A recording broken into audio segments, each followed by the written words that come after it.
এক জঙ্গলে থাকত এক বিশাল সিংহ। সে খুব শক্তিশালী হলেও মাথাটা ছিল একেবারে ফাঁকা। নিজেকে সে জঙ্গলের রাজা মনে করত আর ভাবত, আমার চেয়ে চালাক কেউ নেই। কিন্তু সেই জঙ্গলেই থাকত এক ছোট্ট ছাগলছানা।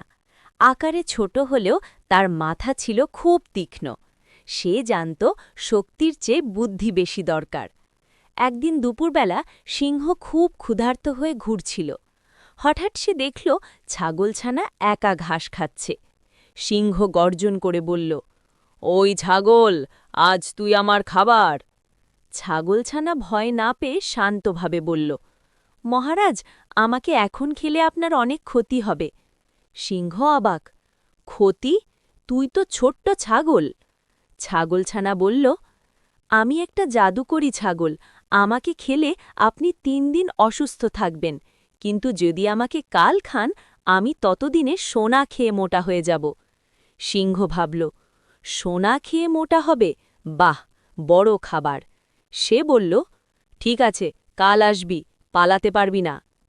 রাতে ছাগলছানা জঙ্গলের পাশে একটা গভীর কুয়োর কাছে গেল। সে খুব জোরে চিৎকার করল, বাঁচাও, জঙ্গলের নতুন সিংহ আমাকে মারছে।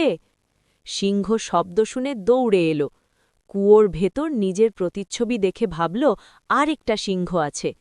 সিংহ রেগে গিয়ে বলল, তুই কে? আমার এলাকায় আসছিস কেন?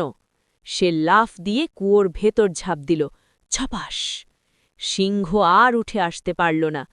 ছাগলছানা নিরাপদে জঙ্গল ছেড়ে চলে গেল।